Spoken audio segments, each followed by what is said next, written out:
Good evening. This is Damien from the Tall, Friendly Atheist Dad podcast. I hope you're all doing well, and tonight is going to be part 12 of my reading of I Don't Have Enough Faith to Be an Atheist by Norman L. Geisler and Frank Turek. Before we start reading, please make sure to check out the podcast at anchor.fm or contact me on Twitter at TFADpod or even Facebook at /TFADpod. Also, tonight I have the pleasure of being joined by my friends Maximo and JJ. Hey, what are you doing? You're stealing my intro and now you're stealing my friends. What is this? Can you go back to school, please? My gosh, are you that bored? Go get your own YouTube channel and steal your friends. Do I go to mess with Caleb and steal all the genius 12-year-olds? No, I don't. Don't do it to me. Don't give me that cheeky smile either. Luckily you're cute. My gosh. Yes, that was... So let me get... I've just found my kid stealing my intro. But yes, good evening. I'm Damien, the Tall, Friendly Atheist Dad. So my son is gesticulating. I don't know who to believe now. Which one do you believe? Exactly. One of us is tall and friendly, and one of us is an atheist. But yes, this is part 12 of I Don't Have Enough Faith to Be an Atheist, and it is a pleasure to welcome firstly Maximo. Maximo, happy Sukkot to you. Thank you. Same to you. Thank you, even though I'm not Jewish, but anyway, and JJ the archaeologian, happy whatever makes you happy in Scotland. Happy not being stabbed. Happy, okay, there you go. Yeah. Happy Fried Mars Bar Day. Happy not being stabbed. Happy, whatever happens in Scotland to, So anyway, guys, thank you for joining me. It was a long time coming for Frank. This morning I did Why I Hate Religion. No, actually, no. Sorry, no. That was yesterday. This morning I did Smith Wigglesworth, Apostle of Faith. JJ, does that name ring any bells at all to you? No. Smith Wigglesworth. Apparently, he was one of these. He was a charismatic preacher. He was a preacher from the charismatic line, the theology. He initially grew up, I think he grew up as a Plymouth Brethren, then he joined the Salvos, and then he became full of the Holy Spirit, and apparently he healed lots of people, and he won many people over to the Lord, and he spent lots of time in prayer, and all this kind of stuff, and part of the reason, so the book is called Smith Wigglesworth, an Apostle of Faith, and it was written by Stanley Howard Frodsham, and it is actually part of a line of books called Pentecostal Classics. So I've started reading it because it was a book that was given to me by my pastors when I was a believer, and so it's kind of like looking into my past, and I thought, given you're a bit more British than what I am, and what me and Maxie are, then you may have heard the name. But anyway, no, it doesn't ring a bell at all. So many of these characters, it's hard to keep up. Yes. If you loved all the BS anecdotes from Frank Turek, you'll be giddy as a schoolgirl when you hear all the personal anecdotes from this guy. But yes, I've already got it up on the YouTube channel. So maybe if you're not doing anything later today, you can check out the broadcast. But anyway, so we're on page 101. Actually, let me just move the cursor to check if there's any comments.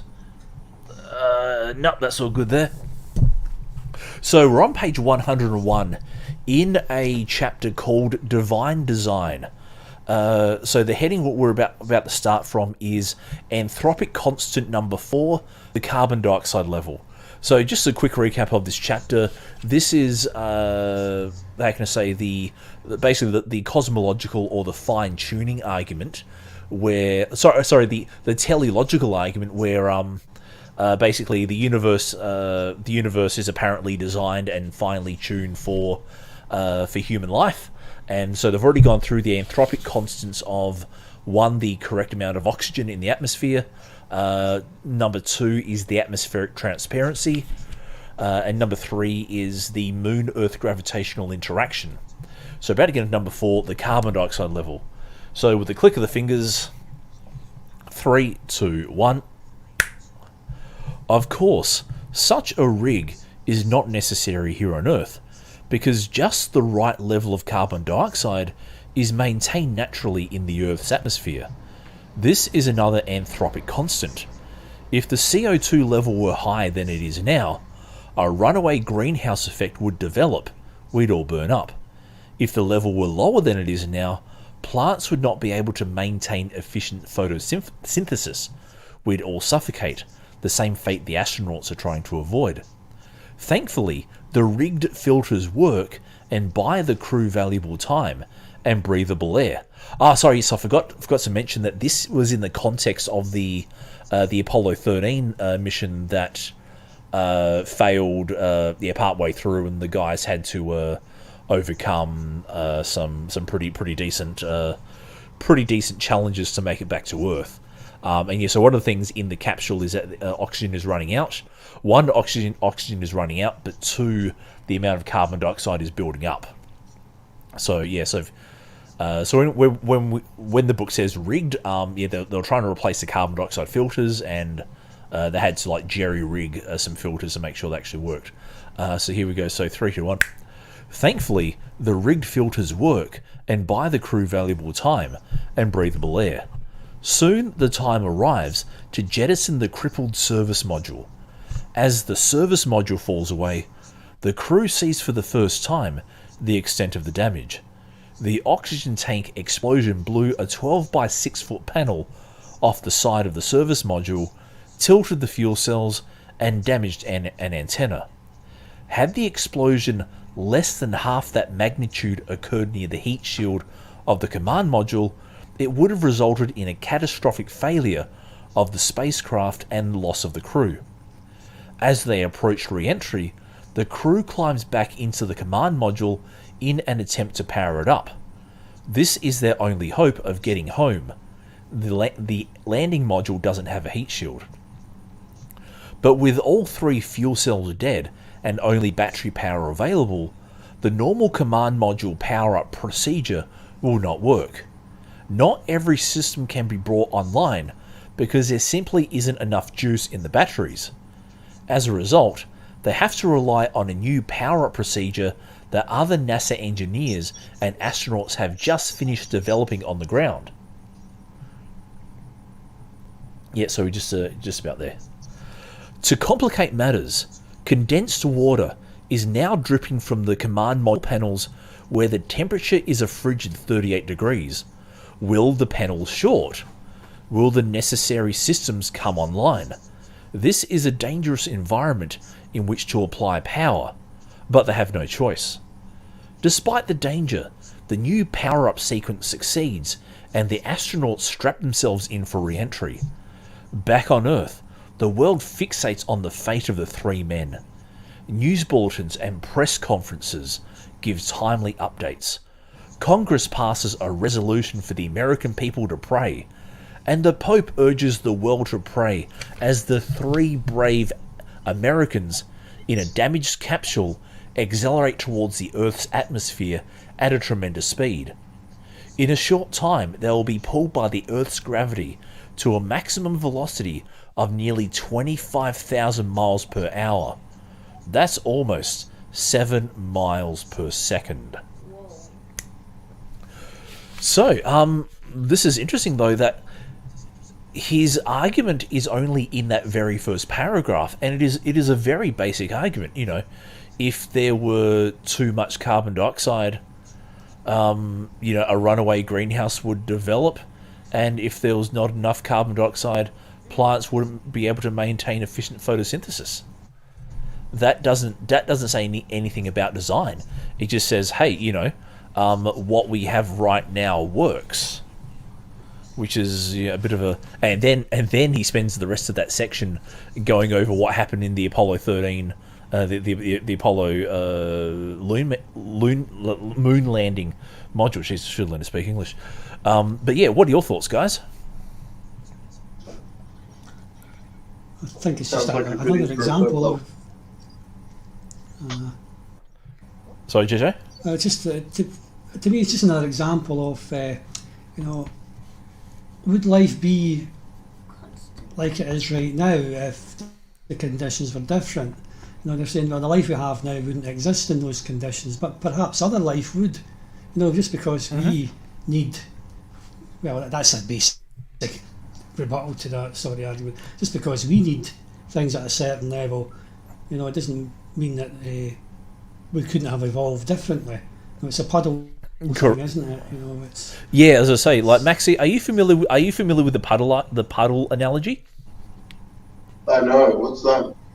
Okay, so basically, the puddle analogy is that one day a puddle wakes up, and the puddle goes, I am designed for this hole because I perfectly fit the hole that I'm in.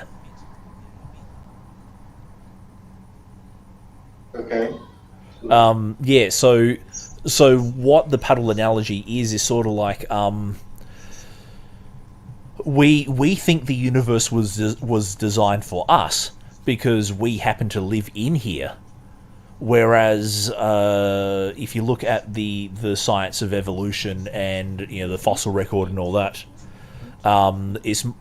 we can make the scientific case that we evolved to fit the environment rather than the environment being created for us. And so that's actually, I might just... Can you bring up that puddle analogy again for me? So I just got my boy working. Okay, so it's from Douglas Adams. And Douglas Adams says, if you imagine a puddle waking up one morning and thinking, this is an interesting world I find myself in. An interesting hole I find myself in. It fits me rather neatly, doesn't it? In fact, it fits me staggeringly well. It must have been made to have me in it. And so that's the puddle analogy, and that's what JJ was referring to. That it's was the universe like we look at Earth and we go, oh my gosh, we fit perfectly in it. But is that because we as Homo sapiens evolved to fit in it, or is that because the world was actually made for us? So anyway, let's see one final point on that. Yep. Sorry, just one final. That's all point. Right. What they seem to ignore is even on Earth itself, there's such a huge range of environments that people and organisms live in. And there's creatures living almost boiling hot water and things like this, So there's even within the planet itself, not all life is dependent on the conditions that they're talking about, just ours. So unless they're pointing that the Earth is made specifically just for humans, that would be a way out of that. But generally speaking, you look at these kind of extreme conditions that certain creatures can live in. Yep, indeed, yep. So. No, and it's just weird that, we can only live on the surface of a minor planet, we can't live too high in the atmosphere because there's not enough air, and we can't live too low because it's too, it gets too hot. So it's just weird, and we can't live on 70. We can't live on 70% of the surface because that surface is water. So it's just a bit weird. Anyway, so I'll get on to the next part, which is anthropic constant 5, gravity. Do you want to read it? Is it okay? The gravity that is pulling the astronauts back home is still another anthropic constant. Its strengths may be terrifying, but it couldn't be any different for life to exist here on Earth. If the gravitational force were altered by 0.0000000000000000001%, our sun would not exist, and therefore neither would we. Talk about precision. As the astronauts plummet to Earth in their crippled spacecraft, no one is certain if they will survive the violent and intensely hot re-entry. Too many questions remain unanswered. Is the heat shield fully intact? Is the ship really on the right entry angle? Will the entry batteries on the CM work? Will the parachutes deploy properly? To make matters worse, there's a typhoon warning in the recovery area. In light of all the uncertainty, the astronauts paid their respects to the ground crew just prior to the 3-minute radio blackout that accompanies re-entry. Swig it. Hey, I want to say you guys are doing real good work. Houston. So are you guys, Jack. Swig it. I know all of us here want to thank all of you guys down there for the very fine job you did. Lavelle. That's a firm, Joe. Houston. I tell you, we all had a good time doing it. Lavelle. You had a good beside manner. Houston. That's the nicest thing anybody ever said. Houston. Okay, loss of signal in a minute. Welcome home. Thank you. During re-entry, a C-135 aircraft is circling in the recovery area to provide the necessary communication link back to mission control. But after 3 minutes, there is no contact with the astronauts. Tension rises. Houston. Apollo 13 would be out of blackout at this time. We are standing by for any reports of ARIA, Apollo Range Instrumentation Aircraft Acquisition. Flight. Network, no ARIA. ARIA contact yet. Network. Not at this time. Flight. Long pause. Okay, keep going.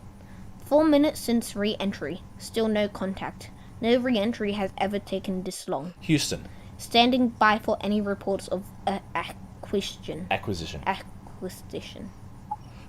Then next sentence. Finally, the aircraft receives a signal from the capsule. Houston.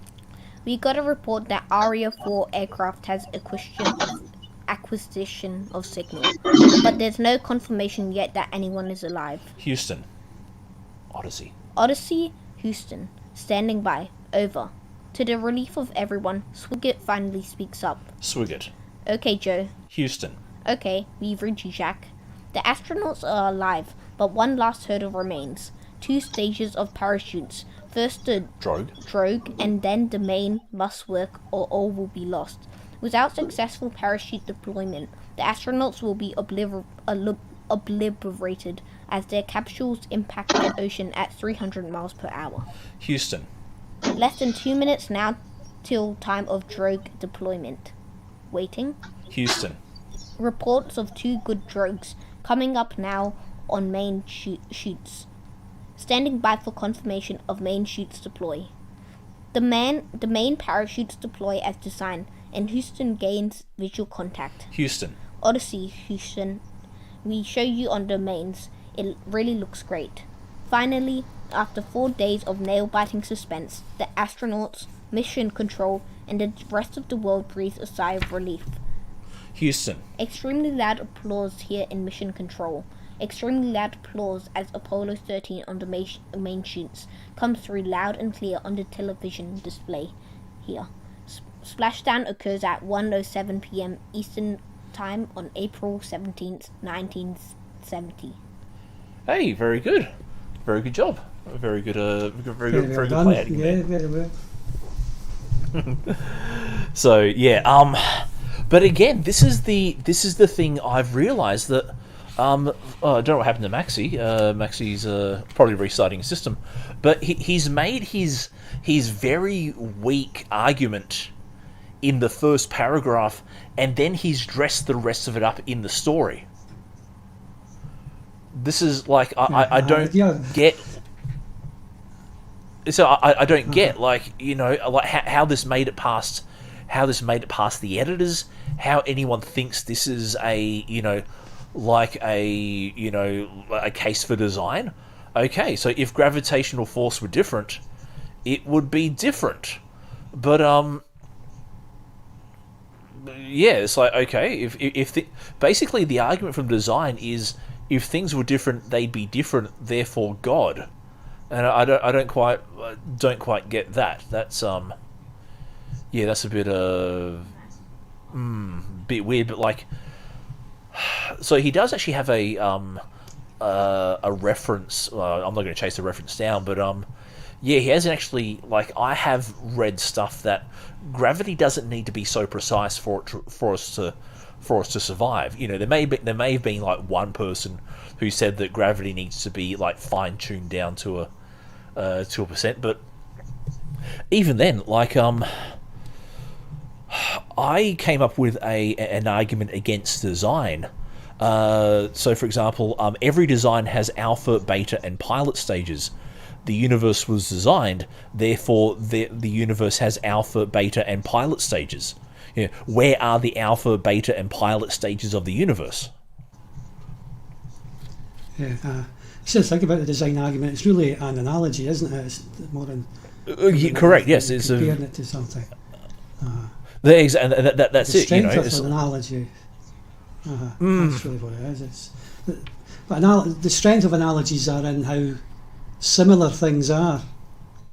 You know, that's real strength, and it's the same it doesn't matter what they do. They bring up a watch or an iPad or whatever it is. They're still making the car same or fundamental mistake. You know. indeed. Still making that mistake of. Yep. No. Yeah, it is completely like you'd have to. And so not only is the mistake there, but the mistake is then also going, well, look, all these things are finely tuned, therefore God. And it's like, well, Yeah, it's still that leap to make. yeah, exactly. So you've made two leaps, and then it's like it's our problem that we don't accept your two leaps. And it's like in no Bible verse does God talk about gravity. In no Bible verse does God talk about electrons, or quarks, or bosons, or stuff like that. Yes. I vaguely remember discussing Apollo 13 and how each year we celebrate it. Here it has the launch date 11th April and the landing date 17th April. Yep. So do we celebrate the mission of Apollo 13, the third mission to land on the moon, between these two dates? I wouldn't say we celebrate. I think we remember it as an historically significant moment. But we tend to more remember the moon landing more than anything else. Which was, when was the moon landing, JJ? That was 64, wasn't it? Or 66? 69, I think it was. Oh, okay. Oh. I thought it was 1969. I think.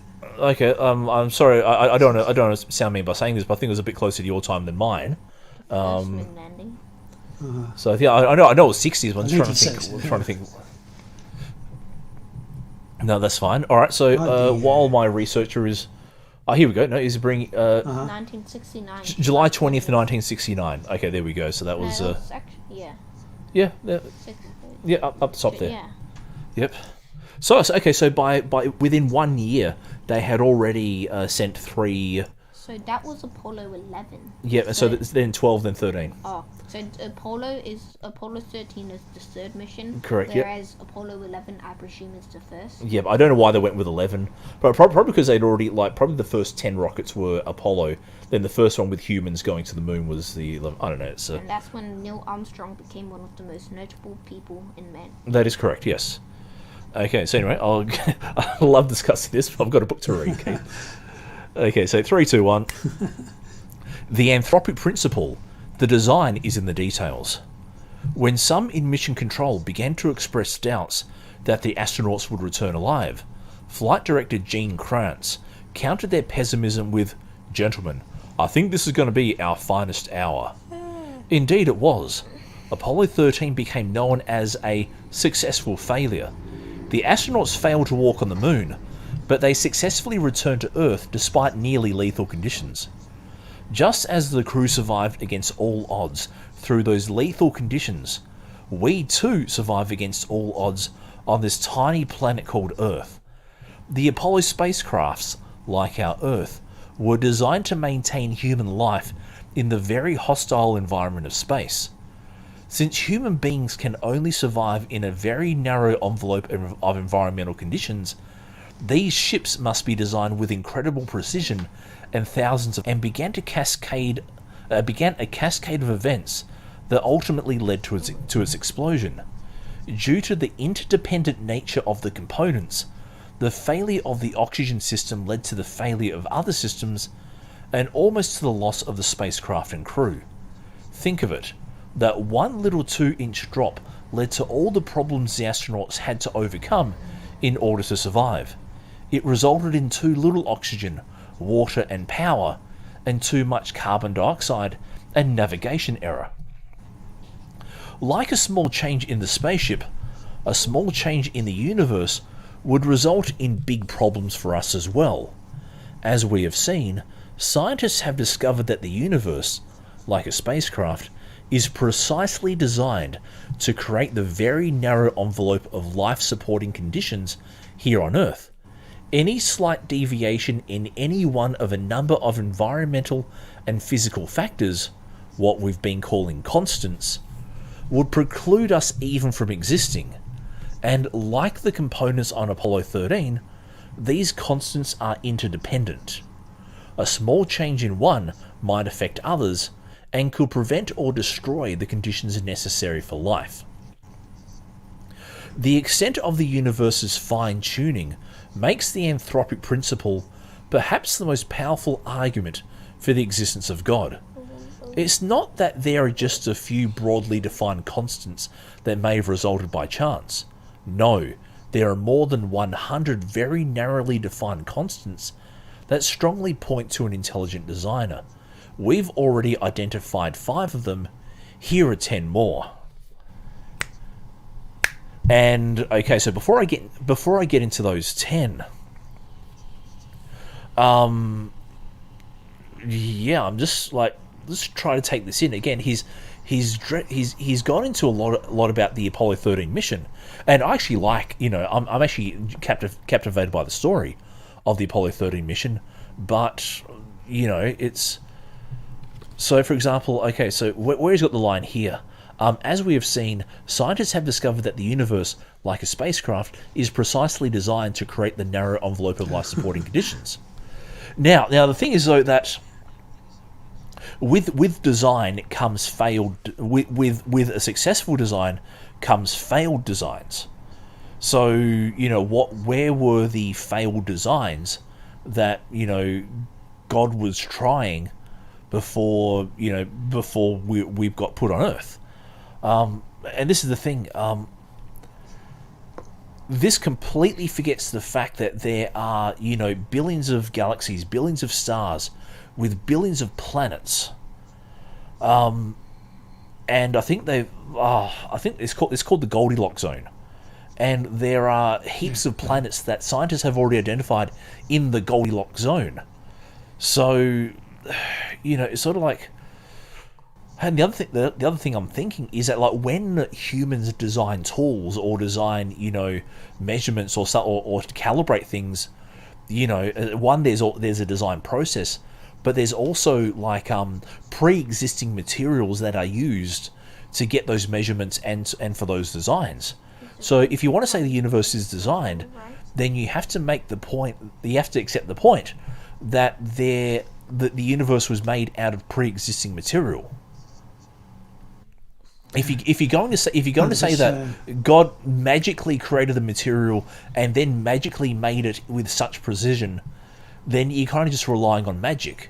You're going, well, look, God spoke it into existence. Okay, sure. End of argument. Sorry, JJ, you were about to say. I was just saying, if the universe was finely tuned and designed for life, why isn't life teeming everywhere? Why have we got? As far as we know, we're the only life there is on the Earth. Mm-hmm. Yep. If the entire universe was designed for life, then it's either a complete there's such a waste going on. There's so many galaxies where absolutely no life at all. So are they not finely tuned? If they're not finely tuned, then is God? Is that his sort of workshop where he's making? Yeah. Another thing, just another small thing. Of course. When you keep talking about one small disaster, one small problem could be a disaster. But how many small problems are not a disaster on a spacecraft? How many small problems you can just fix quite easily?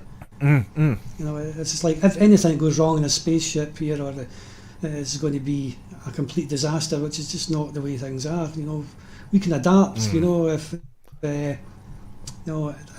things start getting a bit warmer, we can design things as well. We can change our where we live and conditions where we are. So it's not as straightforward as Frank's making it out to be.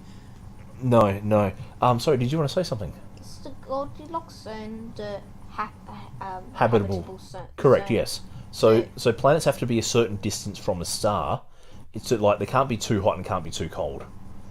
So it can't be too cold, otherwise water freezes, and it can't be too hot, otherwise the water evaporates. So it's the range of distances with the right temperatures for water to remain liquid. That is correct, yes. You're learning. I like this. Good. I'm glad Frank Turek is teaching my son something. And also, did these people in the Apollo 13 crew, Jim Lovell, Fred Hayes, and Jack Swigert, I presume that they had to dedicate a lot of time to astronomy? Correct. Engineering, astronomy, navigation, electrical systems. So they were like the experts. And remember, this is back in the 1960s, 1970s. So, like, it's not as easy like just picking up a phone and like using an app. They have to know the nuts and bolts, and they have to be able to like comprehend so many systems. So it's like one small thing and the entire mission is compromised. Pretty much, yep. That's cool. The other thing I was going to think about was that, like, there are more black holes in our universe than there are planets with life on them. So if you want to say that the universe was designed for something, the universe was designed for black holes. Yeah. That's says that, doesn't it? And so, like, there's these supermassive objects that are super dense, and they're so strong that not even light can escape from them. Yeah. It's like, well, okay, like, did God like muck up and not foresee that would happen, or did He design it so that it would happen? And it's it's interesting. So we'll get into these 10 points that Frank lists down. So 3, 2, 1. 1. If the centrifugal force of planetary movements did not precisely balance the gravitational forces, nothing could be held in orbit around the Sun. 2. If the universe had expanded at a rate 1/millionth more slowly than it did, expansion would have stopped, and the universe would have collapsed on itself before any stars had formed. If it had expanded faster, then no galaxies would have formed. 3. Any of the laws of physics can be described as a function of the velocity of light, now defined to be 299,792,458 meters per second. Even a slight variation in the speed of light would alter the other constants and preclude the possibility of life on Earth. If water vapor levels in the atmosphere were greater than they are now, a runaway greenhouse effect would cause temperatures to rise too high for human life. If they were less, an insufficient greenhouse effect would make the Earth too cold to support human life. And I think this is what we see with Venus and Mars. Venus is way too hot and too dense and too gaseous, whereas Mars is the other way around. 5. If Jupiter were not in its current orbit, the Earth would be bombarded with space material.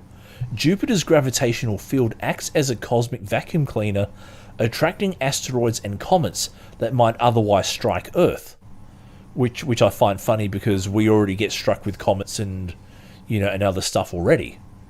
So 6. If the thickness of the Earth's crust were greater, too much oxygen would be transferred to the crust to support life. If it were thinner, volcanic and tectonic activity would make life impossible. 7. If the rotation of the Earth took longer than 24 hours, temperature differences will be too great between night and day. If the rotation period was shorter, atmospheric wind velocities will be too great. 8.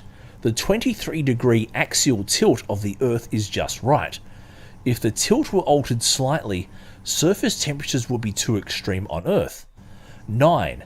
If the atmospheric discharge lightning rate were greater, there will be too much fire destruction. If it were less, there will be too little nitrogen fixing in the soil. 10. If there were more seismic activity, much more life would be lost. If it were less, nutrients on the ocean floors and in river runoff would not be cycled back to the continents through tectonic uplift. Yes, even earthquakes are necessary to sustain life as we know it. So what do you think about those 10 fascinating facts about our life, JJ? It's just collection of sound bites. Not a single one of them is referenced, if you notice that. We just have to take track. Exactly. And and he still hasn't made the point that this was all like done by the hand of God. You know, all he's really going is, oh look, it works really well. It must have been God. Yeah. Yeah, I don't get that. Just, Sorry. I just said, like, the universe expanding. Why is God creating universes like that? Why does he not just click his fingers and everything's there? Why does the creation story now have to fit the scientific evidence? Well, surely the scientific evidence should be supporting the creation story. And that one about the Earth, 24 hours, I'm sure the amount of time in a day has changed. I'm sure it wasn't always 24 hours, was it? Correct. And we've actually worked out ways that we know that, you know, the Earth spun faster in previous times. But what would seal the deal would be if, like, God referenced any of this in the Bible. At not one stage does God go, oh, you know, there's a 23-degree tilt on the Earth. You know, like, the Bible does say, look, the seasons happen, and the seasons are caused by, you know, the axial tilt. But, you know, there's nothing about gravity. Wait a sec. There's nothing about, you know, nitrogen. There's nothing about, you know, well, the earthquakes. You know, it doesn't say, oh, you need earthquakes to, you know, recycle soil. You know, it doesn't mention anything about the speed of light. It doesn't mention anything about Jupiter. I mean, like, all this stuff. It's almost like we have to teach God science so God can tell us how he created the Earth. And it's really, really weird. Yes, you were going to say something. When they, for the polar missions, did they have to use parallax distance? Yes, I think that was in one of the previous chapters. Oh, because it's, as it says here, it's used to estimate the distance of nearby objects in space by using a method called stellar parallax. Yep, correct, yep. Or trigonometric parallax. Yep, that is correct. Okay, so Science Journey. Science Journey wants to debate. Not tonight. Not tonight. If you came in a little bit earlier, I probably would have let you in, but yeah, no, we're kind of getting a little bit too late because I'm going to wrap this up shortish anyway. But Akash Deep, thank you for coming on, and so no debate tonight. Sunday evening, I will have a dial-in show. So if you want to come in on Sunday evening, feel free to. Yeah, I'll make the link public. But I'll finish this section off. It's only like 3 more paragraphs. So 3, 2, 1. Astrophysicist Hugh Ross has calculated the probability that these and other constants, 122 in all, would exist today for any planet in the universe by chance. Assuming there are 10 to the power of 22 planets in the universe, a very large number, one with 22 zeros following it, his answer is shocking. One chance in 10 to the power of 138. That's one chance in 1 with 138 zeros after it. There are only 10 to the power 70 atoms in the entire universe. In effect, there is zero chance that any planet in the universe would have the life-supporting conditions we have, unless there is an intelligent designer behind it all. Nobel laureate Arno Penzias, co-discoverer of the radiation afterglow, put it this way: astronomy leads us to a unique event, a universe which was created out of nothing and delicately balanced to provide exactly the conditions required to support life. In the absence of an absurdly improbable accident, the observations of modern science seem to suggest an underlying, one might say, supernatural plan. Cosmologist Ed Harrison uses the word proof when he considers the implications of the anthropic principle on the question of God. He writes, "Here is the cosmological proof of the existence of God, the design argument of Paley, updated and refurbished. The fine-tuning of the universe provides prima facie evidence for deistic design." Well, there you have it. Hugh Ross says it's designed, therefore it's designed, JJ. Fair enough, probabilities and it's just I was say, I don't know how they... You'll say I'm going to church. Like I am now convinced by the argument of Hugh Ross and Arno Penzias and Ed Harrison. That's it. I'm sorry. I'm gonna shut my channel up. And all these arguments from authority. I like Hugh Ross actually as an aside. I think he's I think he explains things really well. I like the way he explains things, but he just when he gets onto religion, like another scientist, he just sort of forgets all his training and whatever. But it's just authority, and they're mentioning nothing negative. They're not mentioning a single critic here. I mean, I dare say there'd be somebody who could refute a lot of what Hugh is saying. And see these numbers they come up with, they seem to just pull them from nowhere. Hugh Ross has calculated 1.7 to 6,000 zeros after. There's no way you can possibly know every single factor, you know. Look, I suppose you can make a rough. Yeah, so you can make probably like a rough estimate, or like an educated guess. But to know, that, I think you're right. It is a bit of a stretch. But also, I was gonna say, because I did read, there is actually a guy on the Patheos blogs who did write up a response to this book as well. So that might be worth googling later on. Yes. I couldn't help but stand by from when you were reading that last paragraph, when it mentioned the amount of planets. Obviously, a large amount of planets. Yep. Yes, I can strike the parallel because often when you have really large or small numbers, astronomers and any people who study any form of science, they use scientific notation. The power notation. Yep. So that actually helps simplify. So instead of saying like 10 sextillion. Yep. You can just say 1 times 10 to the 20. Yeah, 10 to the 22. Yeah. But the argument that this Hugh Ross fellow is making is that that he has somehow calculated that from 122 separate factors that so 10 to the power of 138, like 1 in 10 to the 138, which is anyway, it's just like, okay, well, sure, okay, you can say that, but I'm sure there are people who but even then, even if you want to say it's designed, again, it's designed for black holes, it's designed for radiation, it's designed to kill us. Because we can only exist on the surface of this planet, and as soon as we get even into the high levels of the atmosphere, we need to be in pressurized containers or radiation-proof capsules to stop us from dying. And it's like, great, that's some design, isn't it? it's a wonderful design that we can't live in. And as you said, it's so well designed. 70-75% of the planet we can't live on. That's how well designed it is. Exactly. But you need all that water. Yes, I'm sure we need all that. Well, yes, we do need all that water, but we need it like spread out. We need the rain. Like droughts are like probably the a good argument against design. If we have all this water here, why do we still get droughts? Oh, that's because of the fall.